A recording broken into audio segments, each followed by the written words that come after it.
Dragon Ball December, and on today's episode, we're tackling the final movie in the Dragon Ball era, and that movie is called Dragon Ball: The Path to Power, which honestly sounds like it could be the title of some kind of business self-help book. Hey buddy, you want that big promotion? Well, you should read The Path to Power. In Japan, the movie was called Doragon Boru Saioke no Michi, or Dragon Ball: The Path to Ultimate Strength, which honestly sounds like a title of a bodybuilding manual. Hey man, you want to get super shredded, super ripped, super quick? Then all you need is The Path to Ultimate Strength. You can imagine my surprise when I dug into this movie only to realize that the first chunk of it deals with rehashing Goku and Bulma's first meeting.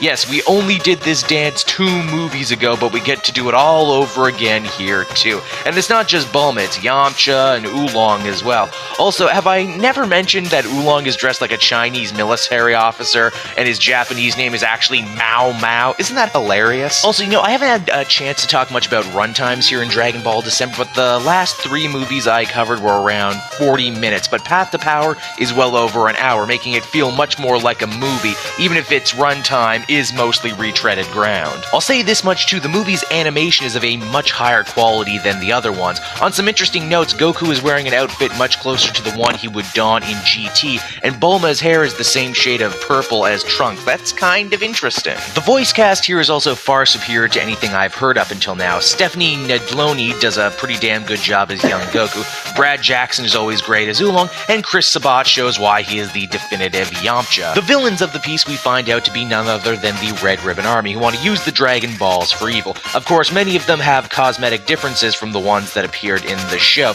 The most interesting one has to be General Metallatron, who here has become a roided-up Ving Rhames type.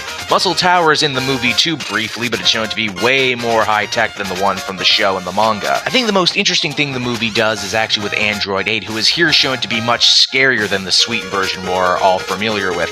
He attacks Goku right away, and he's pretty much outmatched in heart. It's a really great fight, but of course he comes around like we all knew he would, and he and Goku become fast friends, joined together by their love of protecting life. And from that point out, it's really just a greatest hits compilation. They meet Master Roshi.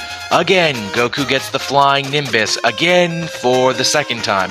Roshi roids up and destroys a bunch of military equipment. You get the picture, don't you? Eventually everyone meets up to try and collect the Dragon Balls, and it all ends with a big giant boss fight against Staff Officer Black, who here is thankfully not as racist as he was in the show. Seriously, go back and look at him from Dragon Ball. Ugh, it's cringeworthy, I tell ya. You get a big old heroic sacrifice moment from Eider that allows Goku to gather his anger into one giant Super Kamehameha wave that defeats the big bad guy. Roll credits, the end. Path to Power is honestly a movie that I probably would have liked more if I saw it first.